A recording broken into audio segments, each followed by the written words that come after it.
Jaws is a 1975 Steven Spielberg film starring Roy Scheider, Richard Dreyfuss, and Robert Shaw.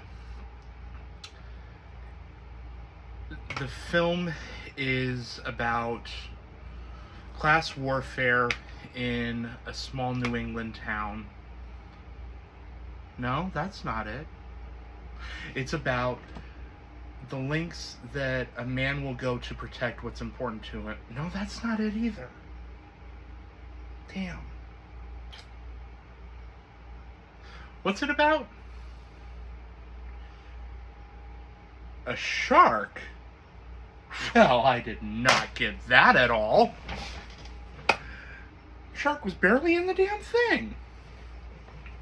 Welcome back to Michael's Movie Monsters. Today I'm going to try something a little different. I'm going to record inside because it is hot as balls outside. And I'm just trying to see if I can find a comfortable spot where the audio is going to be okay. So, before I get to the end of the episode, let me know if there's any audio issues or anything, if you can hear the interstate, because it is right outside. Let me know. So, Jaws is based on a Peter Benchley book of the same name, and the book was inspired by an event in like 1916 in New Jersey where they found like 5 half-eaten corpses from a shark attack. And Peter Benchley wrote this book, and it was a big success, and before the book was even published, there were offers to make it into a movie. And the deal that Benchley got guaranteed him script writing duties. Or at least he got to write the first draft of the script, something like that. I remember reading the book when I was in 6th grade. So, Jaws is celebrating its 50th anniversary. And when I was in 5th grade, Jaws was celebrating its 25th anniversary. DVD was still a new format, and so it was kind of a big deal that, oh my god, Jaws is coming to DVD and it's coming to VHS, and we've gone through and we've digitally remastered it, and it looks beautiful. And this is after the special edition of the Star Wars trilogies, where the term digital remaster was getting thrown around a lot. And I don't think most people knew what it meant. It was just kind of a term that was like, oh, they've made it clean and pretty. And they did that with Jaws. The cool thing was, Jaws on VHS for the 25th anniversary came out, and it was 2 tapes. And so tape 1 was the movie, and tape 2 was all these special features and documentaries about the making of Jaws, because the making of Jaws is a story in of itself. They were shooting in Martha's Vineyard using real locals, which honestly really helped the movie, because the town, Amity Island, has this real lived-in feel, and it feels like a real place that you can visit, because it is. It's Martha's Vineyard.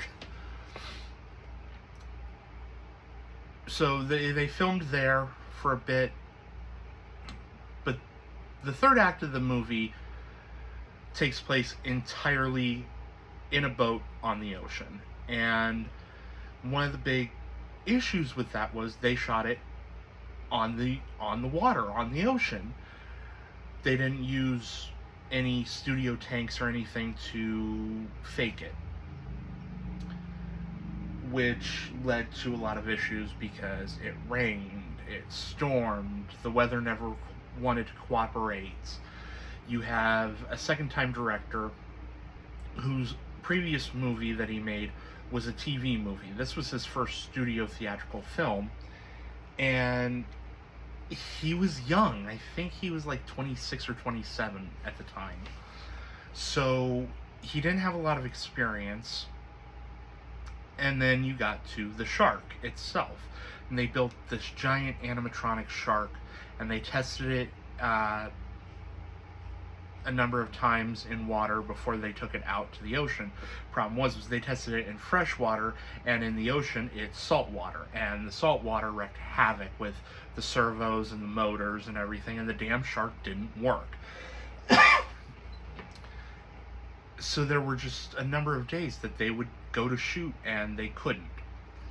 And Robert Shaw, who plays Quint in the movie, his son ended up taking all these stories about the damn shark not working, and he wrote a play that he starred in playing his father.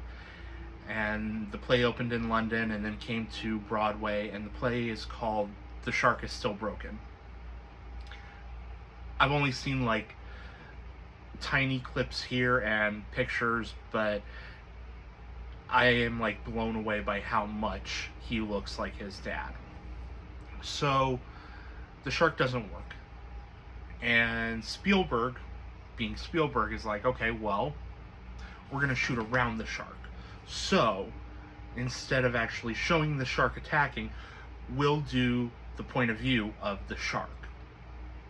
So a lot of times in the movie, the first 2/3 of it, you don't see the shark. You see what the shark sees. And so the camera will be underwater, and then it'll come up to somebody swimming and attack. And it was brilliant. It ended up being one of those things where the shark doesn't work, but the shark worked when it was absolutely positively necessary. They found ways to cut around this damn thing where they have these barrels in the third act, and the barrels are full of air, and they stop the shark from diving down deep and disappearing. So there'll be shots where you just see a barrel appear in the water, and you know the shark is there. And to me, that's such a brilliant thing. It goes with the whole Hitchcock idea of let the person's mind do the work, where you don't need to see it. Your mind is already making it scarier. So one of the big things with Jaws is that it's a perfect movie. It is a perfect movie. There's very few movies that I consider to be 100% perfect. In fact, off the top of my head, the only other one I can think of is Princess Bride, and maybe Scream. But they're absolutely perfect movies that they don't waste a single second that they're there. The beginning of the movie, you're following this skinny dipper, and she gets attacked. And then it's the next morning, and Sheriff Martin Brody, played by Roy Scheider, wakes up, and he's next to his wife, and you instantly get this whole thing of, okay, they haven't been there long, because he talks about the sun didn't used to come in this window when we bought the house in the fall. And he starts mimicking the accent of the Islanders. So you know he hasn't been there long, his family hasn't been there long, they're transplants. He finds the body of the skinny dipper at the beginning, and instantly he goes into lockdown mode, and he's like, we're closing the beaches, shut it all down. The mayor comes in and is like, you can't do that, you need an order, you need this, you need this. Besides, 4th of July is around the corner, we really can't shut down the beaches. This is an island. People come from out of town to come to our beaches. We cannot shut it down. The economy will suffer. Capitalism! Yay! And throughout all these scenes, you see extras in the background, and it just has this real small town feel. And it's a beautiful thing. It's a work of art. So as they find out, oh, there's a shark, okay, the chief calls in an oceanic institute to send somebody in.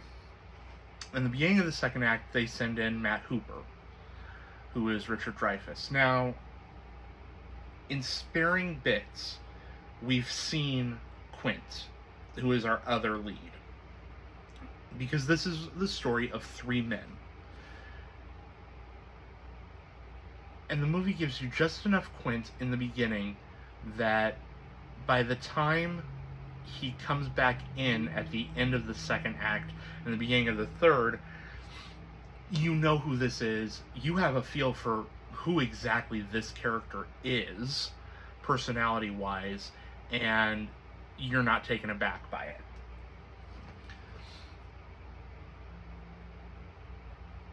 Attacks happen, shit goes down, and the chief says to the mayor, we're hiring Quint. We are hiring Quint to go catch and kill this shark. And there's a great scene of the chief talking to Quint, and you're hearing all these outrageous demands. You know, I want a case of apricot brandy and beluga caviar with this and this, full case of that, and this, and a new color TV, and because Quint had showed up earlier in the movie and he was like, I'll catch and kill the shark for $10,000.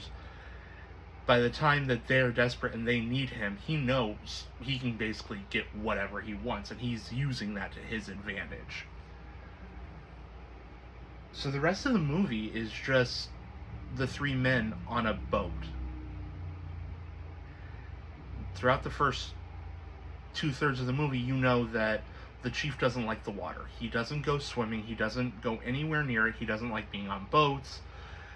But you get this feeling from him that he is putting all of that aside because his kids were nearly attacked by this shark. And like the tagline for Jaws 4, now this time it's personal. So you really get this great feel of these three men are there for various reasons, but ultimately the same goal, to kill this shark. Quint is there for the money. Matt is there because this is studying sharks, which is like what he does and loves. And Martin is there because he wants to protect his family.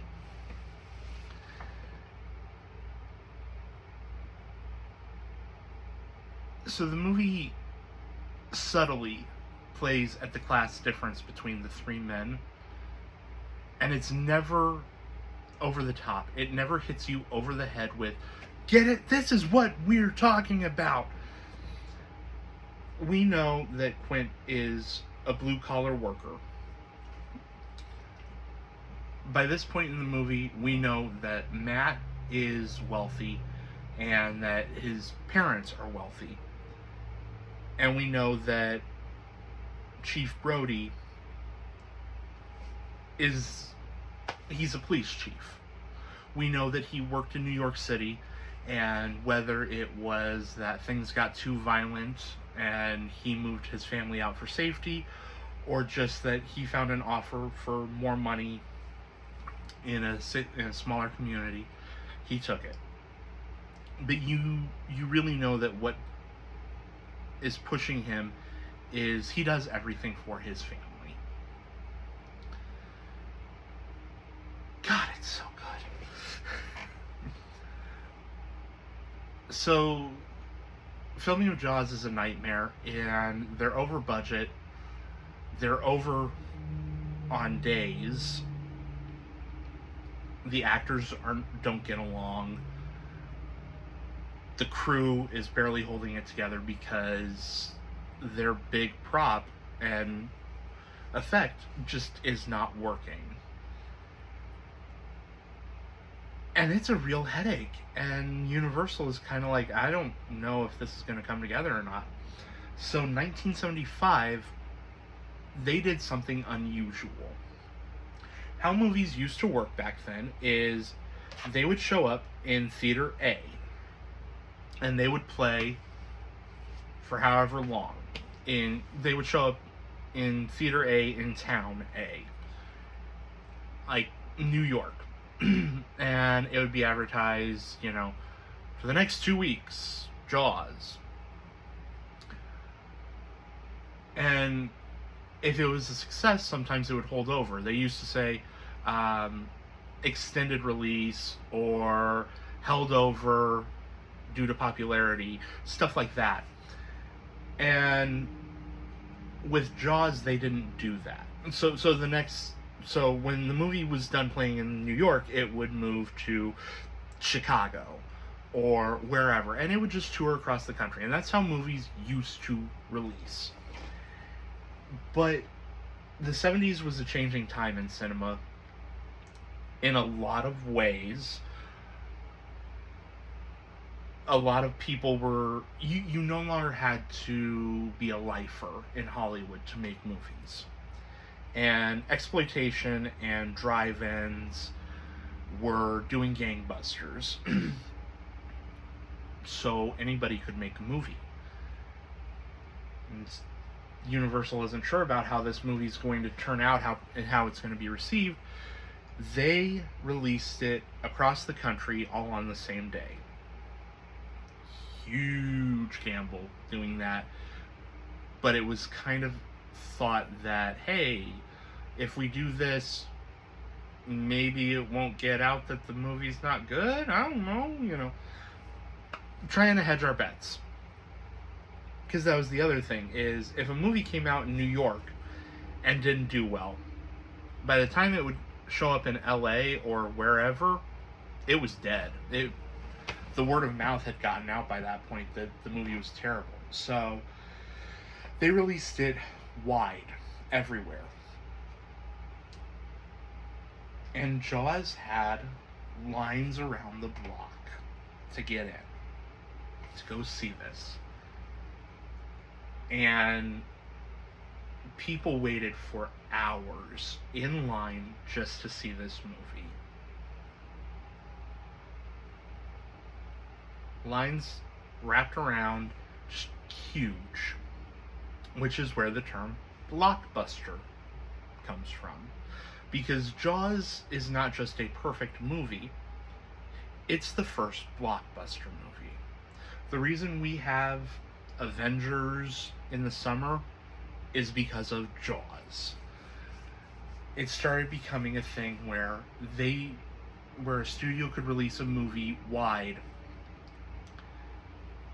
in the summer and it would do huge. Jaws is also Jaws is a PG movie. Now, at that time, the ratings board only had G for general audiences, PG for parental guidance, R for restricted, and X. And X's were generally for pornographic films. It wasn't until the mid to late 80s that the PG-13 rating became a thing. So there was a wide margin between where movies could be released. A lot of movies that came out were rated PG, but if they came out today, they would be rated PG-13. And honestly, I think if Jaws came out today, it would be straddling the line between a PG-13 and an R. Now, there's not really a lot of language in it. There's very faint nudity from the Skinny Dipper at the beginning. Very faint. It's underwater and it's dark. There's not any sex in it. There is some blood.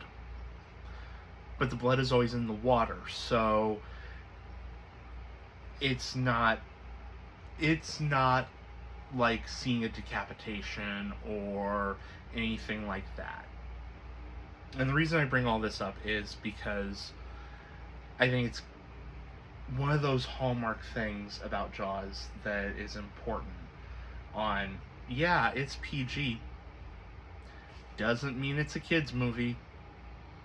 I remember talking to somebody one time, they were mad because they showed their kid Ghostbusters.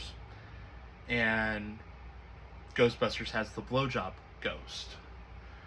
And their argument was, well, it's PG, so it's meant for kids. No, no, no, no, no, no, no, no.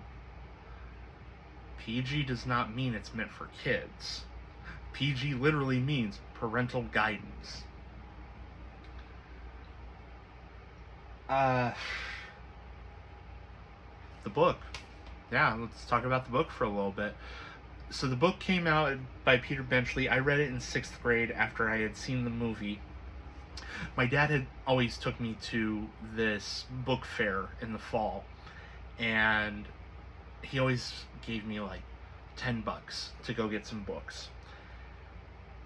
And I'd always hit the paperback table because I could hit the paperback table and walk out of there with like 10 books, maybe more. And I saw Jaws, and I was like, I just watched the movie, I enjoyed it, I want to read the book, I want to see how it's different. And I did not know how different it was.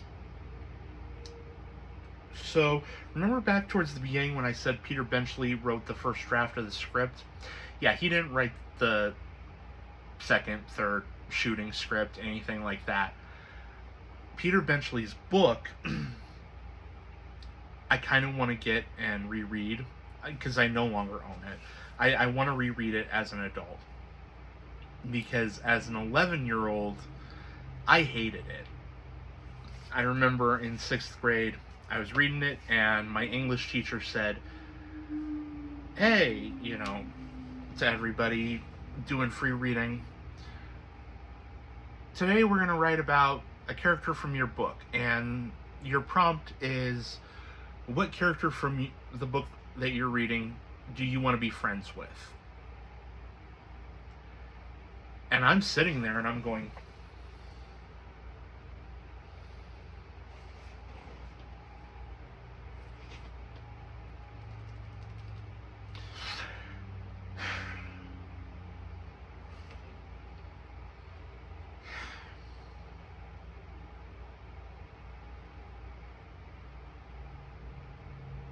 the shark?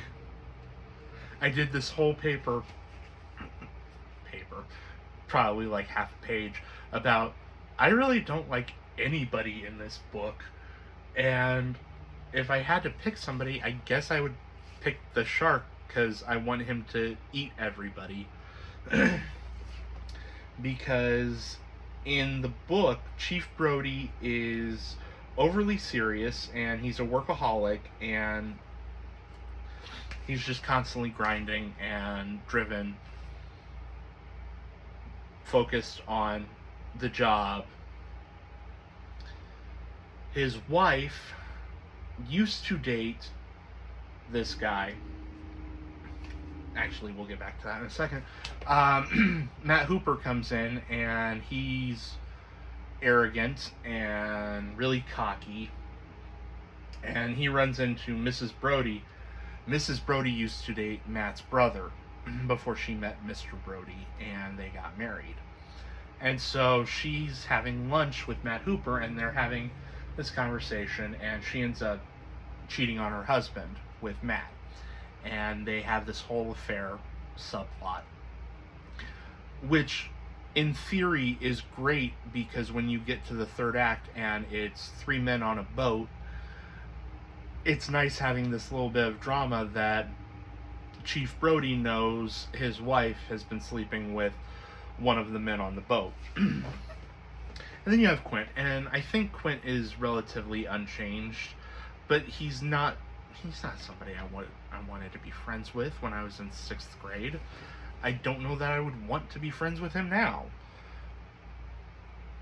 Famously, there was a subplot that was cut, not just the affair, but there was a mafia subplot. So all throughout the movie and the book, the mayor is going, hey, we can't close down the beaches. We cannot close down the beaches. We need it for our tourism. We need it for this and this and this.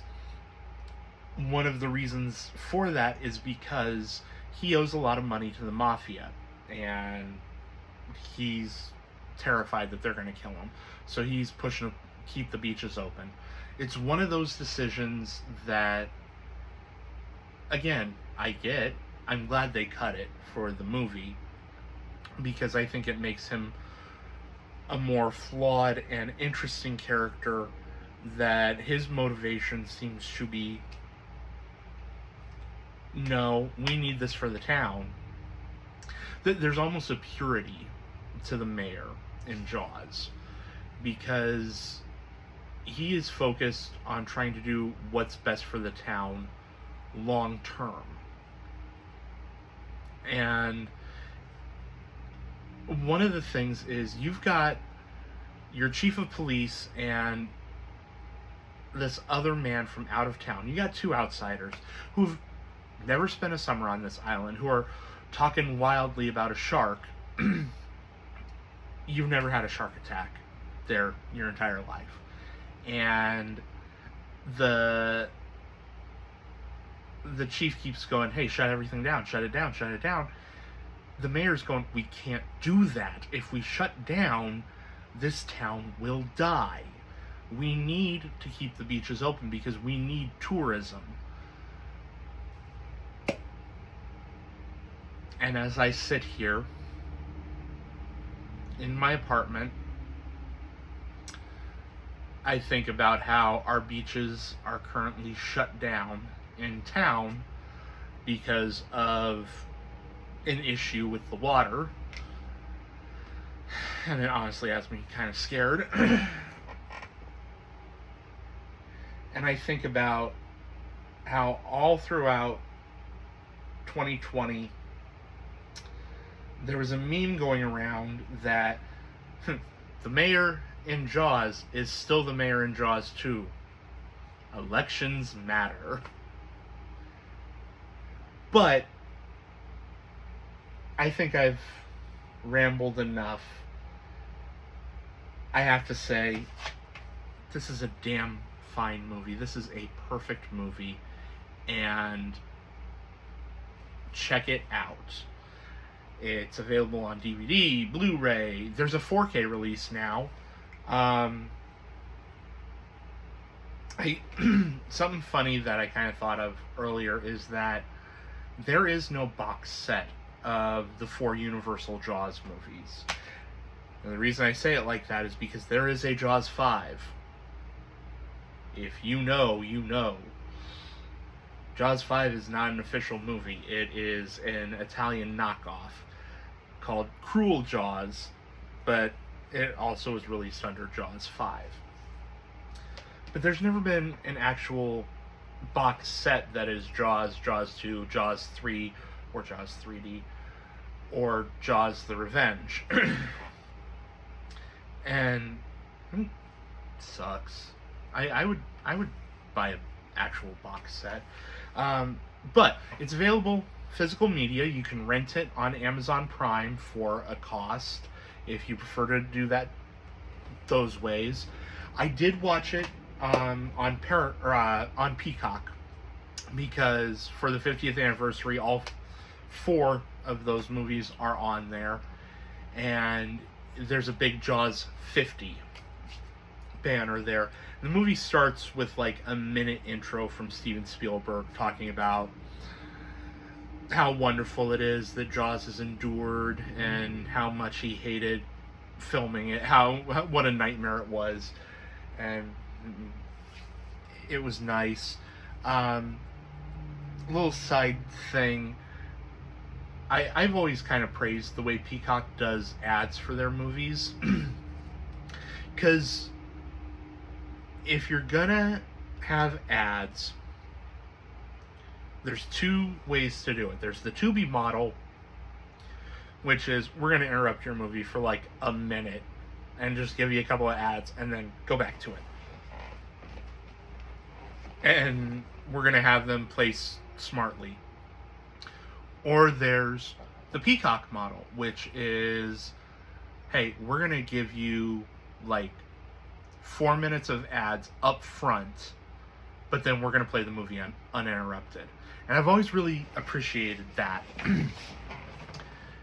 So I'm watching it, and this is a movie I've seen 5 or 6 times.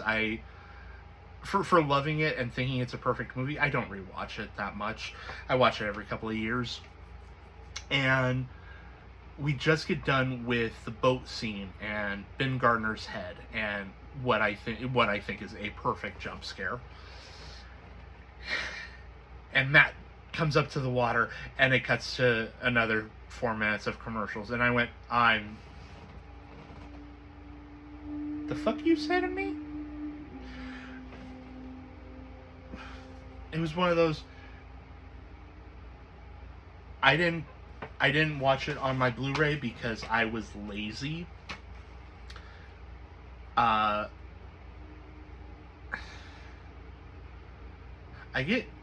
My friends give me crap for having physical media, and one of the things I always tell them is, oh yeah? Hey, this movie, Phantom of the Opera, starring Robert Englund. They're like, okay. I'm like, cool. Find it online from a legal site. And they come back with, I can't. Oh, it's a damn shame. If only somebody had the Blu-ray of it.